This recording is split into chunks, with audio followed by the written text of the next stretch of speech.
Welcome to Hobby Life, everybody. It's your host, Brody the Kid here. Thank you guys so much for tuning in to episode 26 of Hobby Life Show. Thank you to our sponsors, Beckett Media and Southern Hobby Supply. Guys, we have an incredible show today. Dr. James Beckett is coming on for an interview today, guys. I got to tell you, I'm a little nervous, but really excited. Also, we have a very amazing product review in the online exclusive 2020 Bowman Draft Sapphire Edition. Stuff is really rare, and it's going to be a lot of fun to open. Alrighty, guys. Also, Hobby Week 1, 2, 3. Getting you updated on the hobby news. Alright, guys. Let's get to this episode. I am so excited. Let's do it! Alright, guys. It's time now for Hobby Week 1, 2, 3. So, this is a segment where I give you guys 3 things I think you guys need to know in the hobby. Number 1. Topps is doing their Riiip party again, and they did the million card Riiip party last year, and it was a ton of fun. Make sure you guys get in the chat for this. There's going to be breakers. There's going to be special players there. Going to be absolute blast. Chasing the 70th anniversary platinum cards with a chance to go to special party, which would be very cool. Hopefully they pull at least 1 or 2 of those up there at the party. Go to Topps.com to learn more about the Riiip card party starting in February. Number 2. Blake Jameson with a brand new set on Topps.com. The 1951 Topps red and blue backs just came out, and it's available for 7 days. And guys, these cards look awesome. There's 52 cards in the whole set, just like the original 1951 cards. And you get 13 per wave, 4 waves. And this is awesome. Redesigned it for the new people. You've got Mike Trout. And you also got Babe Ruth. It's a mix. And you could get different variations on the backs with some different parallels, and it's very cool. I would suggest buying it. It's very awesome. Go to Topps.com to see how you can purchase Wave 1. And number 3, Upper Deck SP Game Use Golf is coming out, and I got to tell you guys, this stuff looks like it's going to be awesome for the first golf product. It was 5 cards per box, so it's a pretty high-end product. You get 2 to 3 base cards and 2 to 3 autos or mems. I'm telling you guys, even if you don't like golf, I would definitely watch some of this. Maybe pick some up of your own, because the cards in there, man, they are so gorgeous. The design of the background and stuff, the autographs and the jerseys, so cool. Upper Deck's going to do a great job with this. I know it. So make sure you check that out. All right, guys, that's it for Hobby Week 1, 2, 3. Everybody's time now for product Riiip review, and we have a very special one today, guys. We are going to be looking into 2020 Bowman Draft Sapphire. So inside of this box, you get 32 cards, and you get 2 numbered parallels. And I gotta tell you guys, online exclusive. Check this out. The Padrid, I don't even know how to say it. I don't know why it's called that. I don't know, but 1 in 112 packs. The 1 of 1. So you could tell there wasn't too much of this made if the 101s are that easy. I mean, like 101s in like a product like Bowman's Best is like 1 in like 6,000 or something. So definitely wasn't too much printed to this. So I know about the draft class a little bit. I'm not like a pro. I mean, I know like Torkelson and the big guys. But if there's anybody I miss that's like really good, let me know in the chat going right now. This was an interesting one. Some of the Sapphire boxes this year sold for a lot on Topps, but this one was $70, which for 32 cards and 2 number parallels, I don't think that's that bad. It was $35 last year, so it did double, but I don't think it was as bad. They're reselling for about like $200, I think, at the moment. Probably will grow. I think it was pretty fair. I mean, it's Sapphire. I mean, it's about $2 a card. I don't think that's that bad. So let's get into this and see what we get. Oh man, these cards are beautiful. All right, we're gonna. Ooh, is that gold? Looks like we have gold and like light blue. All right, so before we get into this, we're gonna. All right, so gold. Okay, it looks like aqua, which is 1 in 6, and gold, which is 1 in 8. So neither are super rare, but neither are super common. All right. We'll do the aqua first too. All right. So I'm just gonna like get like a little like 5 or 6 cards, so maybe a couple more. Then just kind of go through those. All right, so we got Matthew Liberatore. These cards are so beautiful with the blue design this year. Jordan Adams. First Bowman of Zach Deloke. Another first Bowman, nice, of Adam Seminaris. Man, 3 back-to-back first Bowmans. Jimmy Klowenke. Nick Lodolo, who was a pick last year, I believe. Austin Wells, say it's the Yankees' first Bowman. Could turn into something big for sure. Blake Rutherford for my White Sox. I like that one. The PC. First Bowman of Jesse Franklin the fifth card. So wow. Swaggerty. We got a Landon Knack first Bowman. Lucas Gill. Drew Romo first Bowman. I think. Yeah, he was around. All right, so he's a first rounder, so that's a solid one. At the end, I'll take out all the first Bowmans. We can look at when they were drafted, too. I forgot it said on the back when they were drafted. Ian Bedell, first Bowman, and Bobby Miller first. So a lot of first Bowmans. That's good. Corbin Carroll. Daxon Fulton first. Nice. Colt Keith first Bowman. Man, a lot of. Oh, my goodness. Mason Wynn first Bowman. Oh my goodness, guys, this is crazy. Brandon, I don't know. Another first Bowman. Holy cow. Cruz. Brett Beatty. He's a pretty high prospect. Daniel Lynch. Daniel Cabrera first. Eden Cantrell first. Alex Santos first. Man, a lot of firsts. I mean, there's going to be a lot of firsts, but we've gotten a ton. All right, the parallels are on the back here. Nick Garcia first. Grayson Rodriguez. All right, we'll do the light blue first, and it is a PC right there. 20 of 20 of Addison Coffey on the White Sox. First Bowman. Third round pick. I'm trying to remember if I remember him. Where did he come from? Born in 1999, so he's young. Wabash College. So that's cool. I'm glad I have a PC for sure. That's awesome. I will take that. And our gold. Alrighty. Be a big boy. What we got? Say first, so that's good. Of Chris McMahon. Oh, wait, this wasn't gold? Oh, this was yellow. Okay, so I thought that was gold. Why? I'd like to see the difference of the yellow and the gold. Because yellow and gold? I don't know. But still dope card, number to 99, first Bowman. Oh, a second round pick, all right. 2 pitchers, but I mean, it's first Bowman, so you can get people that aren't first Bowmans. For $70, and we had 1, 2, 3, 4, 5, 6, 7, 8, 9, 10, 11, 12, 13, 14, 15, 16, 17 first Bowmans. For $70, I will take that. Because even if 5 of those guys make it to the big league, I made my money back. So really fun product. Love the design of the cards. Sorry I baited you guys out and did the lower numbered one first. I thought this was gold. But very fun product review. Let's move on with the show. Guys, this week's guest on HobbyLife Show is Sports Card Royalty.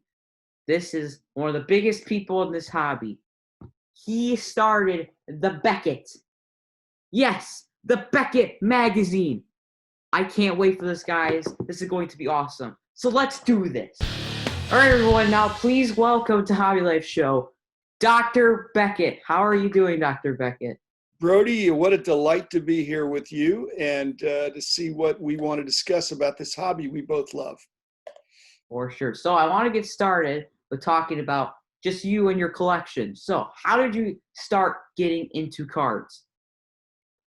Well, I started collecting when I was 7, so I apparently not as precocious as you are. But at 7, my dad got me, and of course, packs were a penny in those days, so I got a penny pack, and I've joked I should have kept the wrapper, should have kept the gum, but I did keep the card, and I was off to the races. Not immediately, because when you're 7, 6, 7, 8, you don't have a lot of money of your own, and so a little bit at the mercy. But more and more kids in my neighborhood collected, and so over those first few years of grade school, I really got into it, and I was a good flipper too.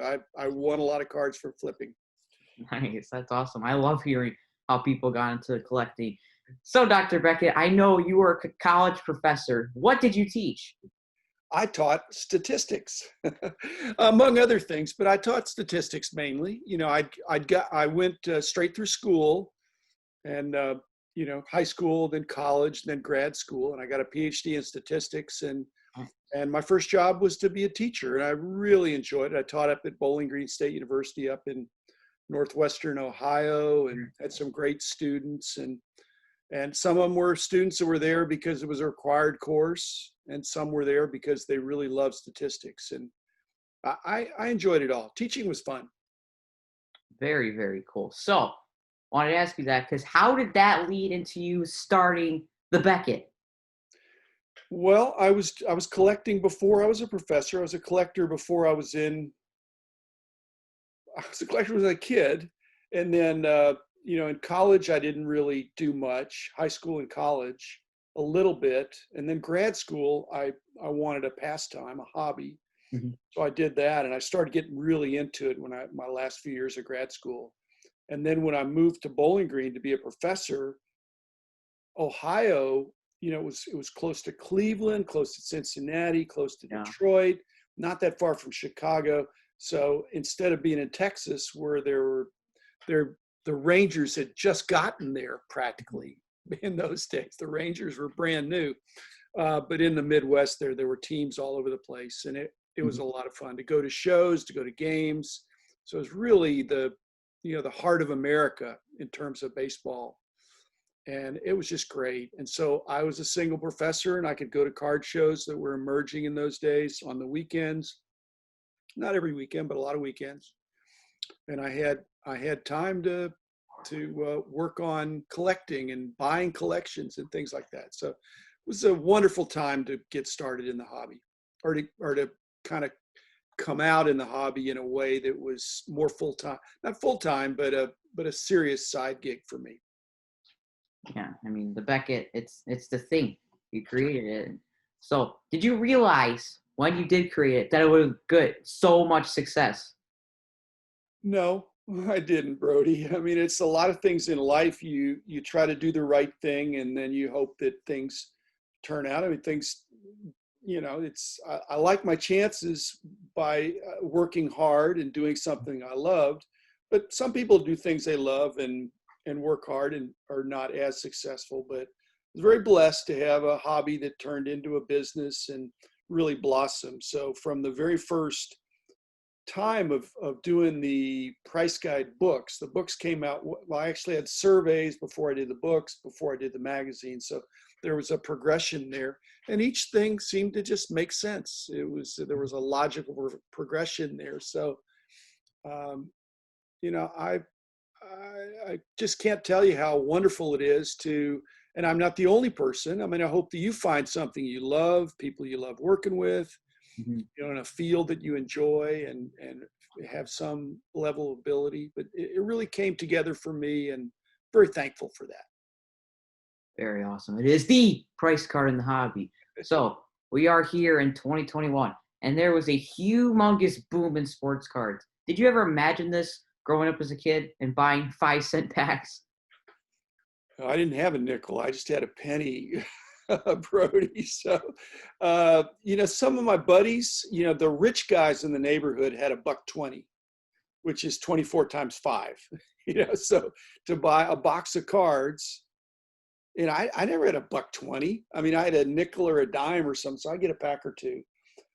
And I never really thought about the value in those days. I mean, the first time I thought about value was in the early 70s when I was in grad school, and there were the first few card shows were emerging then, and then people wanted to trade. And when you were trading cards from, there were, 10 years older, trading Gaudis or play balls or Bowmans for tops, then you had to have some way to exchange. And I could see pretty quickly people didn't know what things were worth. They knew one card might be a little scarcer, less supply or higher demand, but they didn't. It was hard to put that into prices. So I could really see there was an opportunity for somebody to bring some order out of it and really try to help people see that some cards are worth more than others. That was obvious, but how much more? Is this, should I trade 3 for 1 for this card that's tougher, or 10 for 1? Or now we know 1,000 to 1 when some of these cards are $1 million now. I never imagined that. Never. Right. And back then, I mean, a lot of times, since, there weren't autographs, you were just looking for, the best players and stuff. It was the best players, and even then, people didn't really focus completely on the best players. Weren't just the universally recognized superstars. They would be, your favorite player could be just some guy from your local team that you just really liked. On the other hand, I was from Pittsburgh in those days, and Roberto Clemente was from Pittsburgh. Played in Pittsburgh his whole major league career. So I wasn't going to trade Roberto Clemente, but I doubt that I traded Mickey Mantle for Bill Verdon or Bob Skinner, but maybe I did. I was a smart kid, but I'm not sure I had my act completely together in the 5th grade. It was definitely different times of cards for sure. So I want to talk about something that me and you both really love, and it's getting more kids into the hobby. So I wanted to ask you, what do you think companies, Topps, Upper Deck, Panini can do, and also local card shops can do to help get more kids into the hobby? Well, I'd like to see some products that are geared really for kids. Yeah, I think that would be good. And the tricky thing is the distribution, because if it's really good for kids, if it's really good for anybody, then there's people that'll bump the kids out of line, or rent a kid. That'd be terrible to go down and pick up a box of something if it turns out to be really good. But I think the card companies ought to, especially, I know you're the kind of the kid ambassador for the National. In the National, the Topps and Panini and Upper Deck and others, they have a chance to be face to face. And I hope you're going to be a catalyst for that this year in Chicago, which I really hope it occurs. There's a chance for the card companies to connect directly with a kid. And so, I'm sure most of the kids were driven by their dad or mom. Right. But I hope that dad doesn't. I mean, did your dad? I'm just thinking, wouldn't it be terrible to have a dad that confiscated your cards? That said, "Hey, son, you got a good one here. I'll take that one." That's not fair. So, my parents allowed me to have my cards. Of course, I didn't have a big budget, but, cards were a penny a piece in those days. Now they're $1 or more, just if you go by per the pack. But, if the kid owns it, the kid ought to take good care of it and learn. A lot of the resurgence in the hobby now is from young kids that collected back 30 years ago that learned a lot of business and life lessons from cards, and now have gone on to great success in their careers. And I certainly hope that for you. You're learning a lot. There's a lot to be learned. And if the card companies will just give kids a chance, but you can't say, okay, we're going to put some cards at Walmart and they're just going to be for kids. Well, they're going to be gone. And I don't think the kids will be the ones that get them, because it's impossible to police. But what are your ideas? You're living it. I hope the card companies are asking people like you questions that that and trying to get some solutions but ideally there's some cards that are some Right. products that are for the kids, and they don't look like, baby stuff or anything. They look like, I mean, I think kids, all people can be stretched. If you tell somebody they're smart, then they say, well, I guess you think I'm smart, I better act smart. If you say you're just a kid, there's no way you'd understand that. Well, that's no way to treat somebody, because because kids are fast learners. So I just would like to see products that are dedicated to, and they would have some learning features in there, not necessarily learning how to read and do math, but just kids are learning about business. If they open up a pack of cards, they're going to pretty quickly figure out that this one numbered to 99 is better than this other one that's numbered to 999. So, Yeah, and I think another idea that I've kind of been thinking about is Topps did their Future Stars Club that believe is $25 a month, and it's I like supposed to that. be for kids.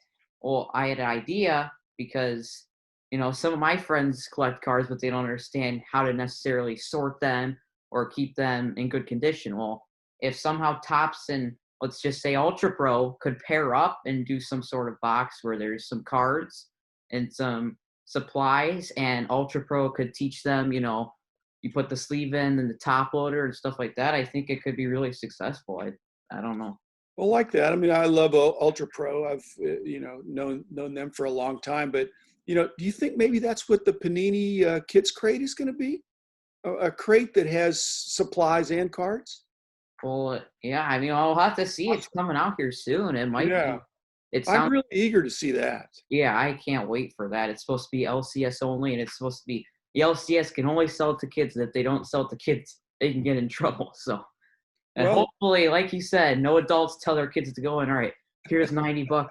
Go in there and buy 3 kids crates for me, because that would not be fair. That would just, oh man, don't do that, guys. Please, all adults, well, I mean, not do that to your kids. I know, Brody, but what I've said is that human nature being what it is, you want the product to be in demand, that people are tempted to do that, but you just want to have some controls, and hopefully the Jim and Steve's and some of the better shops out there are going to Mike's Stadium Sports Cards. They're not going to try to pull a fast one on Topps. Right. So I hope not. Oh yeah, I hope not. That would not be good. Well, we'll see how the Panini Kids Crate goes. I think it's going to be a really big success coming out here shortly. So I wanted to look forward to the National. You brought up the National, and it's going to be my backyard. So hopefully it happens, because it's like 40 minutes away. It's perfect for me. So what do you think the first booth you're going to go to is at the National? Well, you're going to learn when you get older that people either turn to the right or turn to the left. And that's not just a political statement, but I mean, it's funny, when I walk into a show, I don't always turn to the right or turn to the left. I go according to whatever I feel like that day, but so I'm either going to go like kind of clockwise or counterclockwise. And it might be the first person if I see somebody on the right that I know, I'll just go over there, and then I'll just keep going that way. So, and generally when I get to like a national or a big show, I try to quickly get around to everything real fast initially, just kind of do a very quick walkthrough to see what's what and who's out there. And then I'll go back around after I get through, then I'll go and I'll make a note of who I want to look at their stuff and maybe buy something. And then I make a note of who I want to go back and visit with, just old friends. So a lot of fun. It's a lot of fun. What do you do? Are you doing the same thing?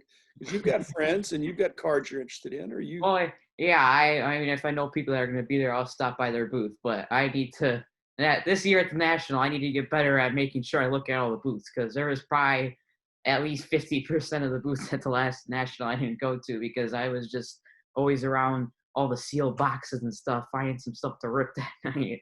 And so I have to take it to a different perspective this year, I think. I mean, there's introverts and extroverts. There's people that are more systematic and that are more random. Mm-hmm. And there's no one right way. It's kind of the way you're wired. So for me, I'm pretty systematic. So if I start going around, I'm going to go around the same way. But there's a lot of people that like to just wander. Yeah. and go and that's more fun for them. And there's so many tables, there's so much to see. Even if you walk by really quickly, it's hard to take it all in. Right. So just not one right way. It's what fits you, you know. And a lot of times I'll see those big signs, the big top signs, and be like, "Oh, they got a big sign. Let's go there." Well, you can. In fact, they position their booths so that you can get right there and see up. Yeah, it's pretty overwhelming. Yeah. Even for an adult with a lot of experience. I've been to every national, and I guess every one of them got up to a point, got a little bit bigger than the one before, but it's got to be pretty overwhelming for you. I mean, of course, you have big shows in the Chicago area, but this is really, really big. Really big, yeah. Yeah.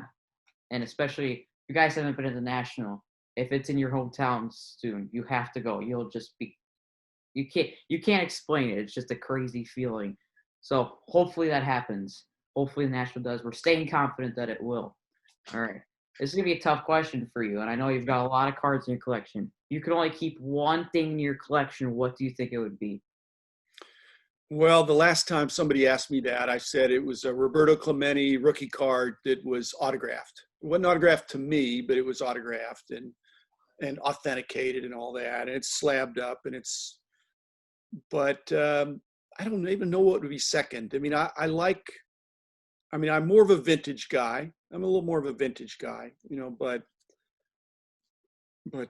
no, that's one card that I really, I mean, I have some cards that I don't want to sell ever, but I'm not going to live forever. But they probably won't be sold during my lifetime, and that'd be an example of that. That's kind of the way I look at it. When I did those mortality episodes, I thought, nobody lives forever, but I'm not wanting my cards to be in my casket, but there's certain cards that are not as meaningful to me, and when somebody comes up and says I'm interested in that, or I put it up for sale, then I think it's time to give somebody else a chance to own that card. Sure, that is a very awesome card. I want a Roberto Clemente rookie card one day. He's one of my favorite players all time. He was a great man, and a little bit misunderstood, but he was a great player too. Yeah, for sure. One of the best ever. All right, it is time now to play Hold, Sell, Buy. So I have some different players, and I'm going to ask you, just an example is we say Dr. Beckett. You're going to tell me if you're holding Dr. Beckett cards, you're selling Dr. Beckett cards, or you're buying Dr. Beckett cards. Actually, I have I don't have a monopoly, but I have quite a few. So I'm selling, but not at cheap prices, but just according to supply and demand. All right, so we're going to start off with basketball and a guy that was the big guy last year, Zion Williamson. I would sell Zion. I would sell it if I was going to make a play in basketball. I would be looking for Luka cards that haven't gone up yet, and so if I got a great Zion card, I would immediately trade it for equal value of Luka. Well, look here. The next guy on my list was Luka Doncic. Luka, I probably would. I would buy. I'm a buy on Luka, but not at the high prices. I mean, I'm such a price guide guy. I really be looking for something that hadn't gone up yet. There's some cards that are just outrageously priced, and so I'd be looking for something that was still a good card, maybe not as popular right now. Like his second year cards might be Right. Yeah. a better bargain perhaps, but I I don't want to pay huge bucks for something because Luka is still speculative. He's amazing, but he's 21, I think. So, I mean, he's fun to watch. Yeah, no, if I would be a buy on anybody, well, and again, you can't just say a buy. It's got to be at the price. Right. So at an inflated price, I'm not a buyer at any price. In fact, that's maybe more the way I am because of all my price guide experience. I would buy anything I wouldn't buy anything if it's double overpriced, and I would buy anything if I thought it was half price. Luka, unfortunately, there's nothing half price about Luka. And I think there's some double price things on Zion where he hasn't completely proved himself. Yeah. And he's way more susceptible to injury than Luka. Mm-hmm, way more susceptible. Yeah, Zion missed the whole year last year, and then it kind of everything got messed up with basketball. Yep. Well, and I think some of the stuff Luka is, I think those big boy cards, I don't think you buy it because I mean, all it does is take one bad roll on an ankle, and it could mess up his whole career. Hopefully that doesn't happen, but you never know. He's less susceptible to injury than Zion for sure because he's not doing it by speed. He's not doing it by quickness even. I mean, he's sort of quick, but it's just he just understands the game. So I think he'll get injured less.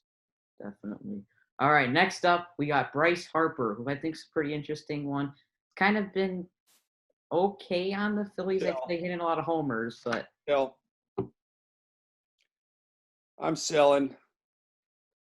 All right. Yeah, I mean I think he's an amazing player, but I would be selling Bryce Harper. Nobody asked me these questions, Brody, so thank you. But no, I'm not. I'm not as high on Bryce Harper. I mean, basically, that's what I'm saying. My selling is saying I don't think I'm as high on Bryce Harper as other people are. So therefore, if I got one, I would have traded for somebody that I think is, and like other people are higher on Zion than I am. And with Luka, I'm really high on Luka. I think Luka could be one of an all-time great. I would probably agree with that. Like you said, with Luka, I'd probably trade Bryce Harper if I had a nice price. In a heartbeat. I'd trade it for a Luis Robert really cool card or something like that. All right. Next baseball. And this is a really interesting one. I was really excited to hear what you thought about this one. Pete Rose. I've met Pete Rose, and he's a very amazing guy, you know, but when you look at his, I think he doesn't mind being controversial. And so it'll be real interesting to see when two things happen. One, if he ever gets in the Hall of Fame, which is a possibility, I'm not ruling that out. Neither am I. And the second thing, which is a really sad thing, is when he dies, because everybody dies when he dies, because under the scrutiny of his abilities and intensity on the field, you know, he's absolutely a Hall of Famer. But you know, you're not supposed to bet on baseball, and he was not only betting on baseball but betting on his own team. But he's so feisty, and you know, he just the force of will that he had. There's so many things about him that are worthy of emulating. Mm-hmm. Just not the gambling. Right. It's not the gambling. So I think if people discount him too much, they're making a mistake. It's like Barry Bonds, same thing, you know. Right. The statistics don't. I'm a statistician. Statistics don't lie. Oh, and I think if he's the all-time hit king when he dies too, he's still it. I mean, I think they're going to still it, and you know there may be some softening just because it's and you know, again, not to moralize here too much, but you know, all cheating is not the same. You know, when you're growing up, you know, everybody, you know, makes mistakes, right. But mistakes or cheating, there's levels of things where certain kinds of things put you in jail, right. And other things get you suspended from school or a warning or something like that. So obviously it's better not to make mistakes, not to cheat, not to lie, but you know, and if you do mess up, you fess up. Mm-hmm. But he didn't do that, and so he's kind of compounded some of his problem on his own. But he maybe get forgiven. There's already people that forgive him already. So I have Pete Rose. And I'm not getting rid of Pete Rose. I'm not a seller. He's a great player. I mean, yes, best ever. So Should be interesting to see with that. We'll see. All right, this one. This isn't a player, but this is more of just kind of a general thing. Junk wax. I just want to hear your opinion on this. Well, I don't know if you were on. Where did I say this? I thought there no longer is such a thing as junk wax. There is junk cards and junk products. But the worst junk thing that you have, if it's in a wax pack, people want it now because they want the thrill of opening it. And even if it's a bunch of junk cards, but you might get a star player, and it might be gradable if it's, right out of the pack. So junk wax is not the thing. It's because junk wax, I'm just shocked. If you have unopened product from the most mass-produced thing, if it's still unopened, people will want it at a much higher price than they did a year or two ago. Yeah. But there's some way overproduced products. And it's as evidenced by the fact that as soon as you open that junk wax, unless you get a star that you want to grade, what you got out of the pack is not really worth anything. It's not worth anything. I mean, you'd have trouble. You couldn't sell it, I don't think. Probably not. I mean, so that's junk to me. Junk would mean it has no value. In fact, it almost has negative value because storing it, there's a cost in storing it. But if you have an unopened pack, people want unopened packs now. Yeah, especially some of the prices now. So junk is correct. Wax is not. Wax is good. Junk is bad. All right, I like that. All right. So for the last one, this is not really wholesale buy. It's wholesale rip. So you walk into Walmart and you find 5 Prism football blasters. Do you hold them? Do you open them or rip them? Or do you sell them? At my stage in life, again, I'm not typical, but I would, well, number one, I'm not going to leave them on the shelf for the next person to come along. If it's a good deal and there's no restrictions, yes, I'm going to buy all 5. And I think this is what you want to hear deep down, Brody. I'm going to rip them. Yeah. I'm going to gently rip them. I'm not going to mess them up or anything, but I'm going to carefully open them. And the thing I'm learning is that I'm too old for this, but I probably should open them up on camera. Turn on the camera and see what I got and share it with the world, because that'd be cool. Obviously what would happen is if I didn't have the camera on, I'd probably get something great. And if I do have the camera on, I'm gonna get shut out probably, but maybe not. I mean, I really enjoyed watching your episode. Was it 2020 Bowman's Best or something? When you pull that 1-of-1 trout. Oh my goodness. Well, that never happens to me. But I'm probably not ripping as much as you. So no, I wouldn't put it back. I'm not a big fan of putting unopened stuff away for years, even though there's an investment strategy with that. But I think the hobby is here to be enjoyed. And I wouldn't say open 4 of them and save 1. I just would open up all 5 and enjoy, and it'd be cool. It'd be cool. And I might get something great. I might, and I might not. Bree, it is time for Interrupting Game Show. Very sorry, Dr. Beckett. This was not supposed to happen. The producer? Part of the show where Brody plays a game with the guest. The guest has to get a lot of points, and it's for absolutely no reason at all. Are you up for the challenge, Dr. Beckett? I hope so. That didn't convince me. Are you ready, Dr. Beckett? Let's go for it. Okay, here's how it's going to go. Brody's going to ask you a question. You have to answer as quickly as you can. If you score 50 bazillion points, someone watching in the live chat will win a pack of cards from Brody the Kid. All right. No pressure. No pressure. Are you ready? And 3, 2, begin. Winter or summer? Summer. NBA, NFL,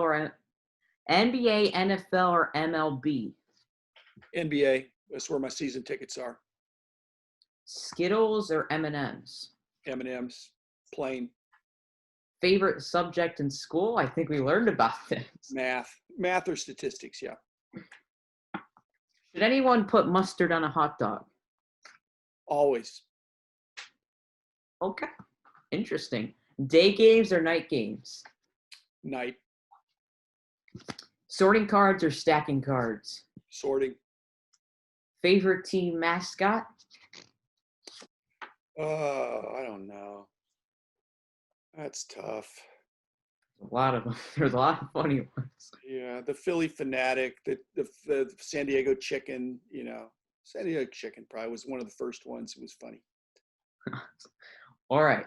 Would you rather open a pack of cards every 10 minutes for a week straight or not opening packs for a year? Every 10 minutes for Yeah. a week? Yeah, you wouldn't get any sleep. You'd just be sitting there every 10 minutes. I Oh, can my do God, it. I'm famous for not needing much sleep. Bring them on. Favorite ballpark snack? Hot dog with mustard. Maybe a little bit of relish. All right. A little bit of onion. Action movie or spooky movie? Action. DH or no DH? No DH. Retail product or hobby? Hobby. Obvious. Binders or penny sleeves? Penny sleeves. No binders for me anymore. I discontinued binders 10 or 15 years ago. Interesting. All right. Would you rather have lifetime VIP tickets in the World Series or perform in the Super Bowl halftime show? The tickets. I don't want to be in the halftime show. Which is worse, drinking 10-day-old spoiled milk or pack searchers? For me to do or for me to criticize? Gosh. Pack searchers are not as bad as there's some ingenuity in pack searchers. I think it's wrong, but I think a lot of people do it and have done it for many years. Good point. All right. And because I ask everyone, Anna or Elsa? What was it? Who? What? And because I ask everyone, Anna or Elsa? Oh, gosh. Elsa, I guess. Okay. You're talking about Frozen, right? Yeah. Usually I go with Olaf, but that was an option. So. Oh, yeah. Okay. Congratulations, Dr. Beckett has won the Interrupting Game Show. Billion points. Okay. Someone Good in job. the live chat will win this pack that Brody's going to open right now with Dr. B. All right. We're opening Okay. 2020 Topps Archives. So get 8 cards in here. Let's see what we get. Oh, ooh, I like this one right off the bat. A Reds rookie, Aristides Aquino. Yeah. Okay. I like Archives a lot. A lot of throwback stuff. The autographs in here are really cool. Oh, here's one that you probably like. Tom Glavine. Yep. Very nice. Oh, now we go to 1974 Topps. Got Escobar right there. And then we have a rookie card of Bobby Bradley. Okay. Oh, back-to-back rookies. Sheldon Noose. The A's. Oh, and I like this one. The Bowman throwbacks insert of Bo Bichette. I like that one a lot. Bo Bichette, I might be a keeper of Bo Bichette. Yeah, I would be too. I'm not selling One of him. my favorite players. He's known. I've seen him play when he was in high school, and he's Okay. got some talent. All right, Andre Dawson, and finally Tim Hudson. So somebody's gonna win that pretty awesome Bo Bichette along with some other cards. So good job, Dr. Beckett, on winning that contest. It's a very hard thing to win. Not easy. How hard is it for you to release that Bo Bichette to somebody? Wouldn't you want to just kind of slide that into your pile? I wish, but I mean, gotta get it to the viewers, right? Fair enough. Fair enough. All right. So thank you so much, Dr. Beckett, for coming on. So can you tell us where we can listen to your podcast and stuff? Well, it's called Dr. James Beckett Sports Card Insights. It's every day. It's available where podcasts are, just probably 15 minutes max. I've had distinguished guests such as yourself.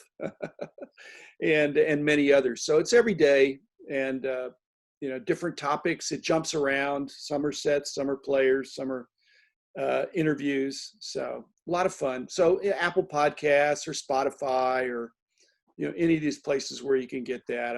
I pop them up occasionally on YouTube as well, just for the audio.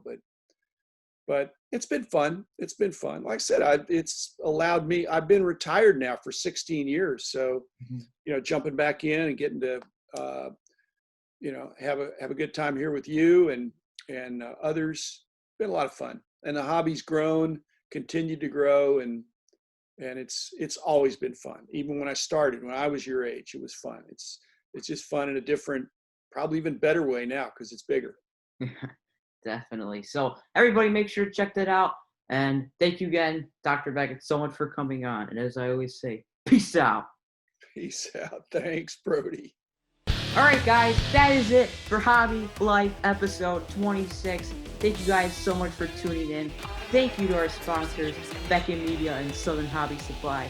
Thank you so much to Dr. James Beckett for coming on the show today, guys. Make sure you check his podcast out on the podcast app and on YouTube.